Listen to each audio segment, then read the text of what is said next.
Welcome to my channel. This is Bruce the Boss Brooks, and the world, and particularly America, is in chaos. But before I give the quick rundown of what's going on, please don't forget to subscribe to this channel if you're not already subscribed. My analytics tell me about 88% of most of my views come from those not subscribed, so it'll go a long way in helping my channel grow and getting the videos out in the algorithm if you smash on that subscribe button. And don't forget to like this video and comment on this video. I want to know your thoughts. So here we go. Now, the first thing to kick off the Biden administration was the crisis at the border that was exacerbated by his rescinding of one of the executive orders by Trump that mandated those who are crossing the border illegally to be put back into Mexico as a holding place until their case could be heard and or resolved. That's been rescinded. And guess what happened? We get a crisis at the border that has been resulting in thousands of illegal immigrants crossing the borders of Texas and Arizona every single day, many of which are children, which has resulted in not just hundreds, not 1,000, but as many as 21,000 migrant or illegal kids, unaccompanied kids, being held in, you guessed it, cages. The very cages that we criticized Trump for, which pictures, by the way, that were used against Trump were actually taken in the Obama administration. But look at these lovely detention centers and or facilities that these illegal kids are kept in.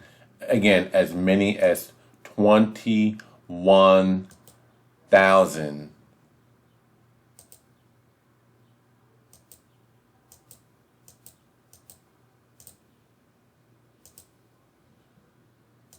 Now, the next major crisis that actually just occurred within the past couple of days that hit the United States is the great gas shortage of 2021. This came as a result as the computer systems of just some major execs for the pipeline known as Colonial pipeline was hacked by foreign actors, likely Russians. The Colonial pipeline is the major pipeline for gas and or fuel in the United States that starts and goes from Texas all the way up through New York State and provides fuel and energy for pretty much the whole eastern seaboard. That was again shut down 6 to 7 days ago as a result of this hack. Now, if we were to rely solely on the mainstream media and respected journalists like the New York Times and what they had to say to be actual facts and the truth, we would think that there was nothing wrong. As this New York Times article from yesterday said, Colonial Pipeline, a vital U.S. fuel artery that was shut down by a cyber attack, said it hoped to restore most operations by the end of the week. Since the shutdown, there have been no long lines or major price hikes for gas. Here's what we know. So again, according to the New York Times, a respected and reputable mainstream media outlet and journalistic paper, said that there were no long lines and no major price hikes. But all it took was a quick look online to see many video testimonials, whether it was video or photo stills of individuals across the East Coast, the Carolinas, Georgia, Virginia, showing and or reporting multiple long lines as seen here in some of these.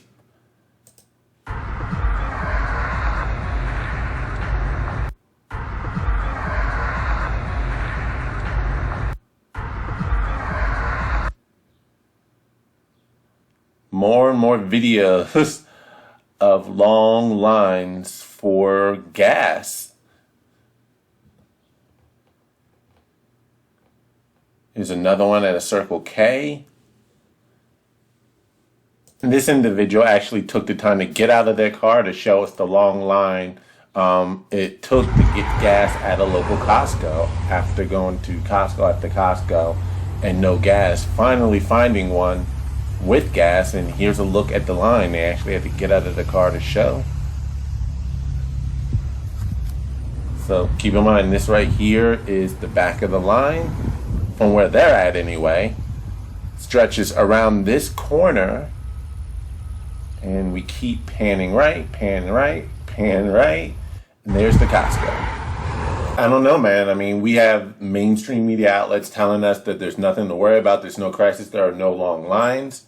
Well, of course, when you have as many as 1,000 gas stations across the eastern seaboard reporting no gas, therefore pretty much emptied, hollowed out gas station, of course there's not going to be any lines at those gas stations. But we have people seeing for their own eyes and even reporting the fact that there are massively long lines in a few gas stations that actually do still have gas. In fact, the governor of North Carolina actually declared yesterday a state of emergency due to the gas shortage in their state.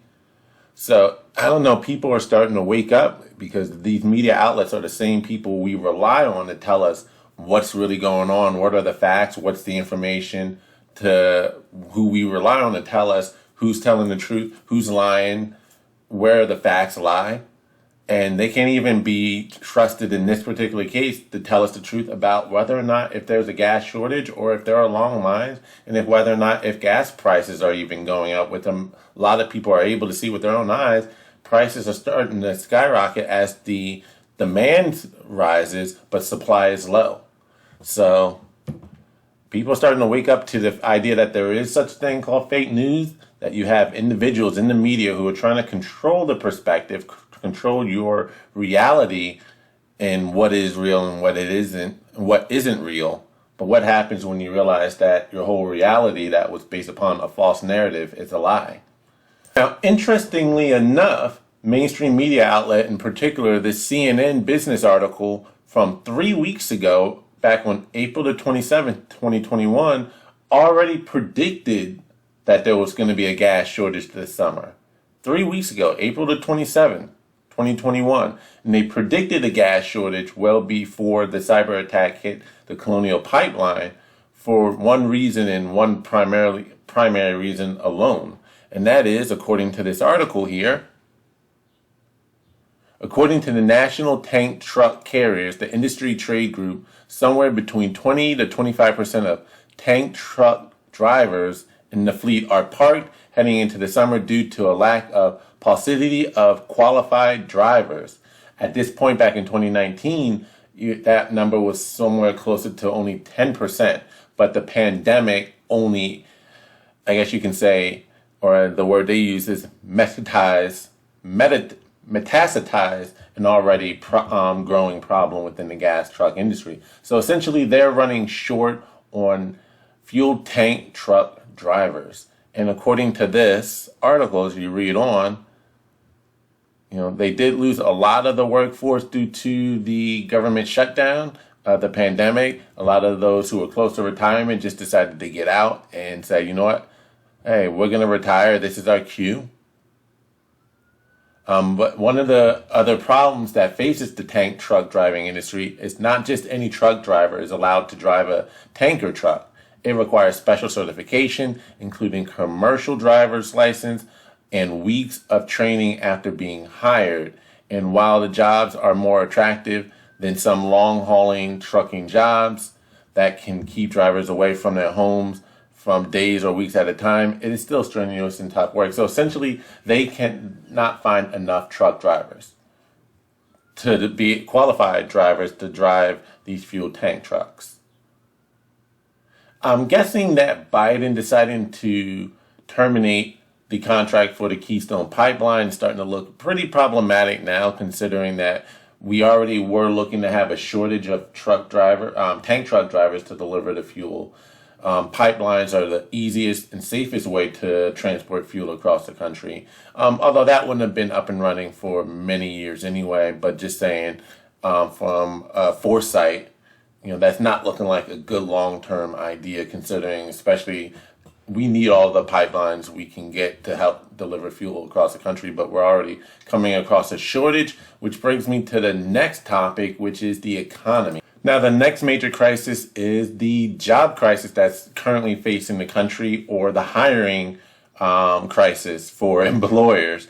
If you haven't seen my video already, go check it out. I did one on the jobs report number that came out for the month of April. First real jobs report under the Biden administration, and it did not look great at all. Because while we did add on a number of jobs, it was well below the expected number of what was needed for a healthy growing economy. When I say well below, I mean we're talking about only 20% of what was expected or needed. And that's because as states, more and more states, cities are starting to open up, release some of the, or relax a lot of the restrictions, and employers are able to hire more and hold higher capacities, including states like Texas that, as of back in March the 10th, released all state restrictions, and now we're back to 100% and leaving it up to employers to decide what they want to do. Companies are starting to hire more. And the problem is they're having trouble finding workers that want to come back to the workforce. Instead, we're seeing a lot of signs like this. Company after company, we're seeing a lot of these, particularly service food places, whether it be fast food, restaurants, with signs that are saying, due to no staff, we are closed, we are hiring, please call us at such and such. One establishment, here goes Chipotle. As you can see, the sign said, want to know why we're closed? Ask the corporate office why their employees are forced to work. Borderline sweatshop conditions for 8+ hours without breaks. Yeah, so a lot of people are frustrated and saying, you know what? We're not showing up to work. And here's a Wendy's. Employees actually put this one up. As you can tell, this is definitely not corporate created. Said, we are closed. We quit. We all quit. We're closed. By Lisa, if I'm pronouncing that right. Love Wendy's. I myself tried to go to a popular fast food chicken place here in Texas called Bush's Chicken for their Tender Tuesday meal, as per normal. And when I arrived there, I was initially going to try to go in through the 3 lanes they have for the drive-through ordering. But I saw that the line was extremely long by the time I got there, which was a little late after hitting the gym. So I decided, let me park and see if I can go in through the lobby and order in there. I figured the line would be a lot shorter with most people going through the drive-thru. And when I got out of my car, sure enough, I saw one of those same signs that said, sorry, the lobby is closed due to short staff. Now, in the 4 years I've been here in Texas, I've never seen that happen before. They've always had enough staff in order to service both the people outside for the drive-thru as well as inside. But we're seeing a growing number of employers telling us they're having trouble keeping and finding people willing to come back into the workforce. Why? And how does this relate to President Biden, if you may ask? Well, it has a lot to do with that third stimulus package he signed into law back in, what was it, I think March or late February, early March, which included, yes, I think stimulus checks are great, but what was also included in that package that was rammed down was an extension on federal unemployment benefits that added an additional $300 to $400 to the already existing state level unemployment benefits, allowing people to stay at home and collect unemployment and make about $16 an hour. So if you are already making under $31,000 a year, it doesn't make any sense for you to come back. In fact, I believe a lot of state and local lawmakers and governors are seeing this backlash and saying, you know what, this is hurting our economy, hurting a lot of these small businesses and franchisees, stores, restaurants. We need to stop accepting Biden's money because, again, the unintended consequence is you're incentivizing people to just stay at home. Why go out and work 20 to 32 hours a week and make less than you would get just staying home with little to no accountability, because it's not requiring you to go out and actually look for a job right now. You can just sit home and collect unemployment and make more at home. Because, again, the additional aid that is being provided by the federal government on top of what they're already getting from the state, which is making it too attractive for them to want to work. So that's the unintended consequence so far of the Biden administration, is that we have millions of job openings as we speak and not enough people willing to come out of their homes and get out there and work, which is going to hurt in the long run because a lot of these small businesses, they're not owned by billionaires and millionaires. A lot of these businesses are franchisees, for instance, even the Wendy's included, are franchisees owned by individuals like ourselves who spent years, decades, their whole lives possibly saving in order to open up their own, Wendy's, open up their own Starbucks, their own Subway. And if they can't find enough workers, they're losing revenue. They're hurting as well. The economy is not growing more.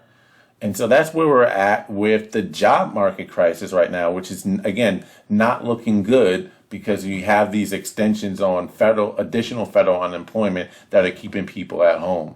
And the talks of them extending the federal unemployment benefits even further will only hurt the economy even more unless if more and more governors decide to step up and stop receiving the additional federal funding.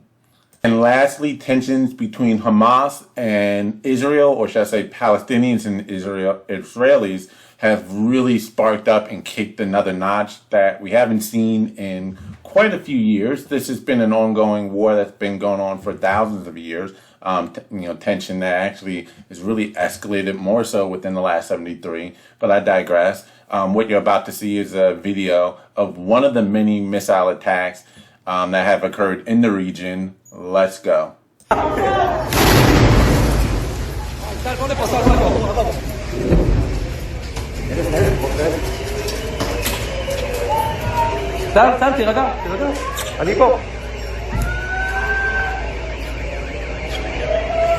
תירגע.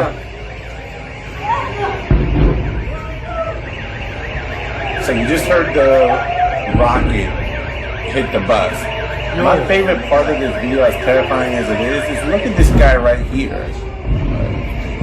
Look at him. He never moves. He's just chilling, eating his meal, whatever that is. Missile goes off behind him. Blows up a bus. And while everyone else ran, this dude is just chilling eating. At worst, he takes a look to the right. Like, oh. Now, one of the things that I find quite interesting is that there's been no real escalated or heated attacks to this extent in the last 4 years. But shortly after the Biden administration resumed aid to the Palestinians, after Donald Trump had actually stopped giving aid to the Palestinians within, so this article was written, April the 9th, 2021? So within 1 month of the Biden administration, among their first acts is resuming tens of millions of dollars, if not $100 million, back to the Palestinians. Actually, no, let me take that back. $75 million in economic and development assistance, $10 million in peace building efforts, that's $85 million already, plus $150 million in humanitarian assistance. So we're talking about roughly $235 million going back to the Palestinians. And lo and behold, 1 month later, they're launching their missile attacks. So go fig. I don't know what's going on. This is just crazy what's going on around the world and how the Biden administration is responding or not responding to a lot of these crises. It's very some interesting times. I would love to know your thoughts on everything that I said, everything that's going on. What are your opinions on the handling of the situation here in the United States, as well as in Israel and Palestine with the Biden administration, or Obama 3.0, basically? Do you like it? Good, bad? Your thoughts on the media and their spin? Do you feel as though they're trying to cover it up? Cover up what's really going on around the world and are playing softball with Biden? If you like some of the things that I covered and talked about, please, again, support this channel. Don't forget to like this video, comment on this video, and subscribe to my channel. Also, I am trying to raise money for Multiple Sclerosis Society as I'm participating in their MS charity 100-mile bike ride to the shore. If you'd like to make a donation to help those struggling with and diagnosed with multiple sclerosis find aid, treatment, and live their best life, go ahead and drop a donation. I'll leave a link to the donation fundraising page in the description box below. This is Bruce the Boss Brooks, and I'm out. Peace.